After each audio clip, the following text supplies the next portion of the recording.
Good morning, happy new vlog.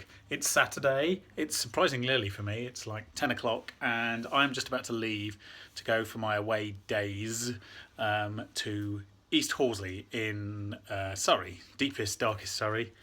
So I'm quite looking forward to that, to be honest. Welcome to another episode of Toby's Stupid Vlog.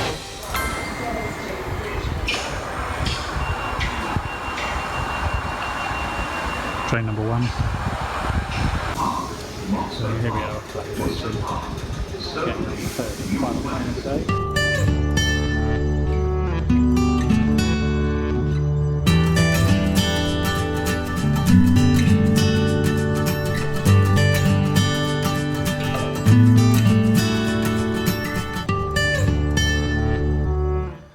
So here we are, Horsley Park.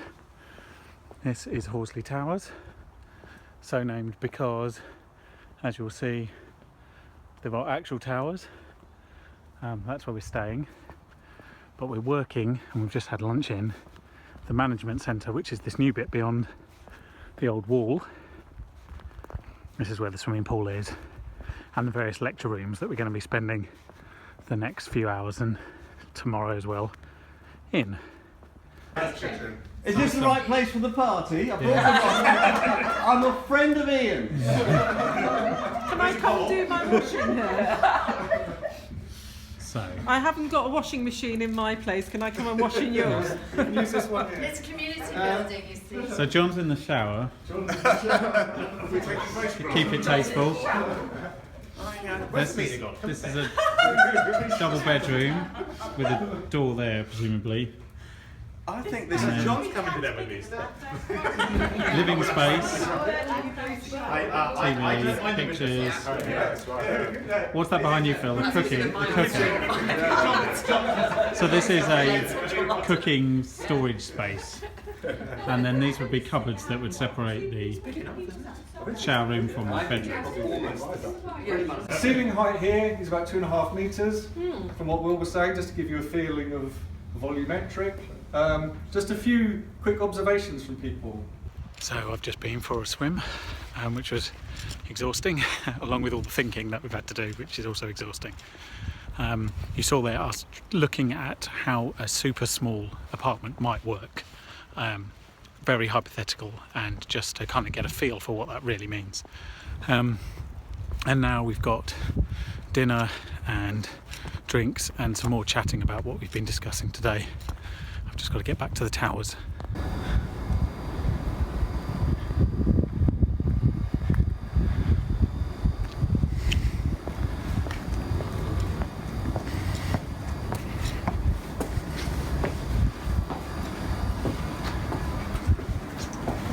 So let's give you a proper tour of my room. So this is a very old building, as you can tell by the vaulted ceilings and the grand entrance. You have the toilet through there, a little fireplace.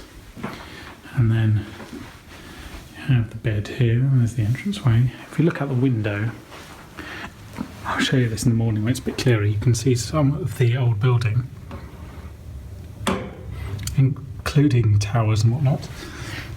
The bathrooms are good size, large big windows, nice big bath. Most impressively, it also has a fireplace. Anyway, I best go down for dinner. There we go, it's a bit more visible in the day, isn't it? There's also a massive paddock opposite, filled with horses, although they're probably gone somewhere to sleep. So it's 8 o'clock and off for breakfast, followed by a resumption of yesterday's activities at about 9 o'clock. So no rest for the wicked. So it turns out this isn't the oldest bit of the house. The oldest bit is near to where we were doing the exercise yesterday with the mini flat. So I did walk through it, but I didn't film it. It's beautiful down there. It's been heavily restored. This bit was built later on because they needed something for somebody with less mobility, believe it or not.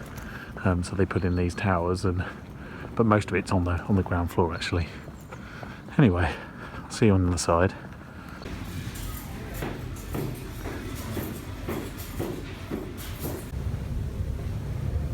So this is part of the older bit that I was talking about. You can see some of the old buildings on the edge, all the way up to the wall. It's the conference centre, as it says.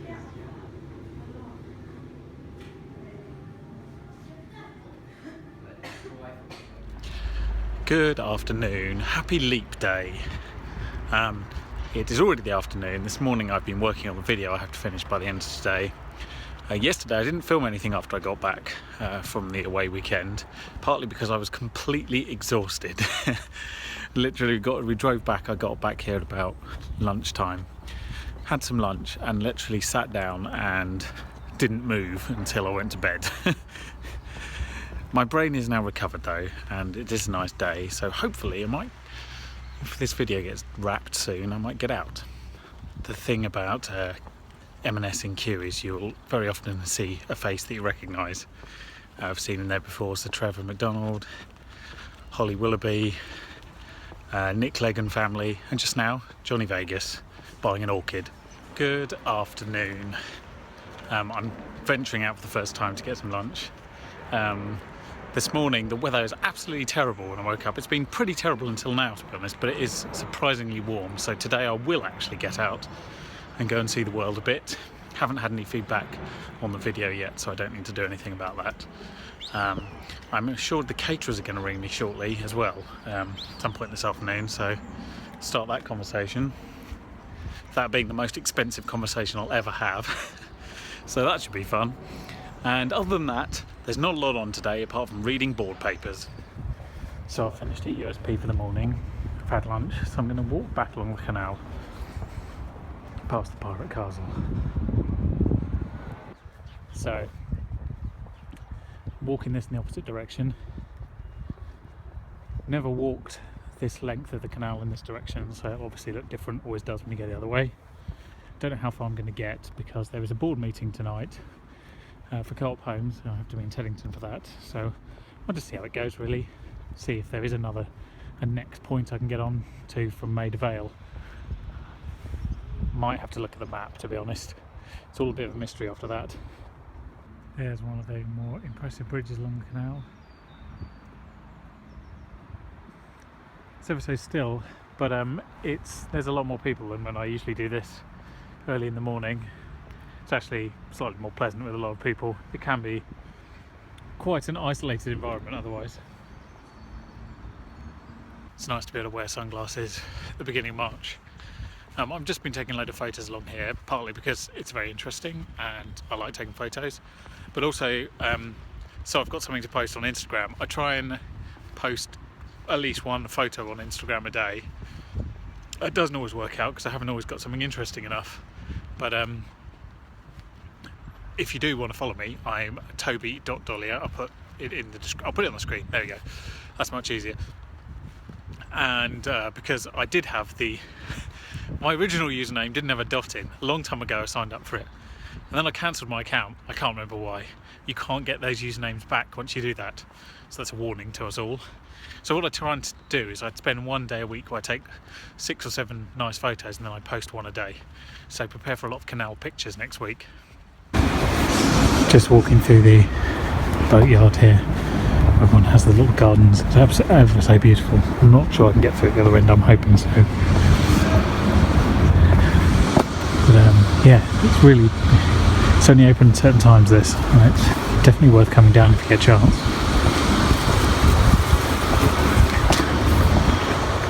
Hello. Good afternoon. It's a beautiful day out, but I've been stuck looking at the laptop. I desperately want to go out, but I also desperately want to have lunch. I've encountered yet another problem with having an apostrophe in your name. This is something that almost nobody watching this can possibly understand. If you've got a hyphen in your name, people are used to that, and most systems are designed to cope with hyphens. The number of systems that are not designed to cope with apostrophes is alarming. And there's no good reason, because it's in the standard ASCII character set. but yet people don't add it. They put alphanumeric, so all the numbers, all the letters, upper and lower case, and then they add things they think you'll need, like hyphens, backslashes, at signs, but they add them manually. There's no like, oh, why don't they really use the whole ASCII character set? No logic like that. So anyway, I've been on the phone to the bank this morning trying to make a standing order payment, and in the reference number is an apostrophe because it's part of my name. It will not accept it. So I cannot set up a standing order to this particular account, and I can't change the reference number because I didn't pick it. So there's no way of doing it, and they're all completely flummoxed. Like, they don't know why, or the whole of Banking Solutions is confused. And yeah, I know why. It's because the person who coded it didn't actually have the foresight to put it in. But so there we go. So this is one of the small trials of having an apostrophe in your name.